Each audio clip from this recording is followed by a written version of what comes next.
À Noël sous les bombes en Ukraine, des attaques de missiles russes ont fait 7 morts et plus de 50 blessés à Kherson. Lors du rassemblement en hommage aux 3 Kurdes tués à Paris, des violences ont éclaté entre les manifestants kurdes et les forces de l'ordre. Des milliers de fidèles se sont rendus cette nuit à la messe de Noël. Le pape François a appelé à ne pas oublier les autres dans le besoin. L'Amérique du Nord, traversée par une vague de froid extrême. Dans certains États, les températures ont atteint les moins 50 degrés.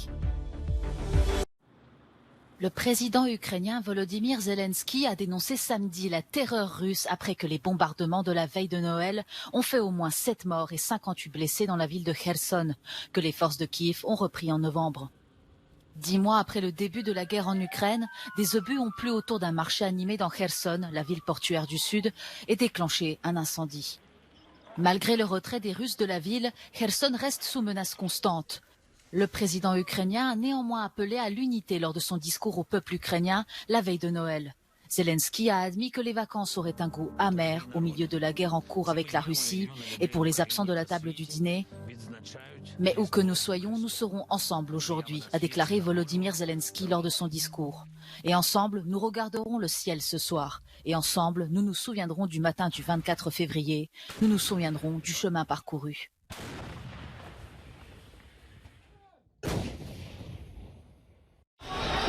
Des violences ont éclaté ce samedi à Paris entre les manifestants kurdes et les forces de l'ordre.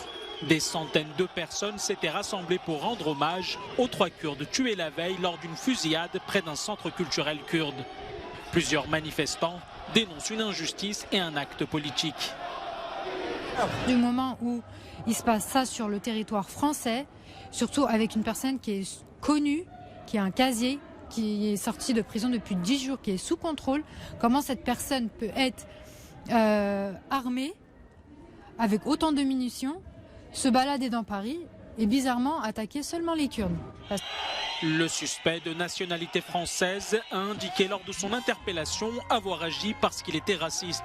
Il était connu pour des faits de violence, dont une attaque à caractère raciste en 2021.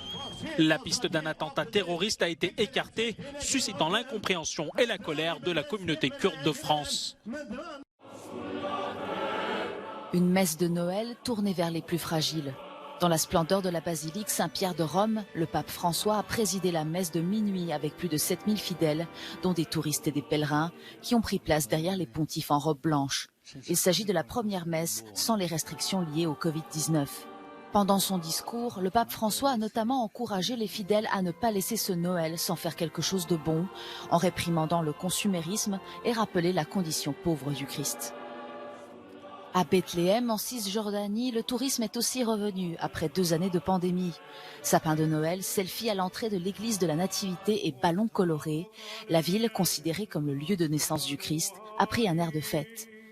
Le patriarche de Jérusalem, Pierre Battista Pizzaballa, a accueilli les fidèles à son arrivée dans la ville, avant de diriger la procession annuelle de la veille de Noël à l'église de la Nativité.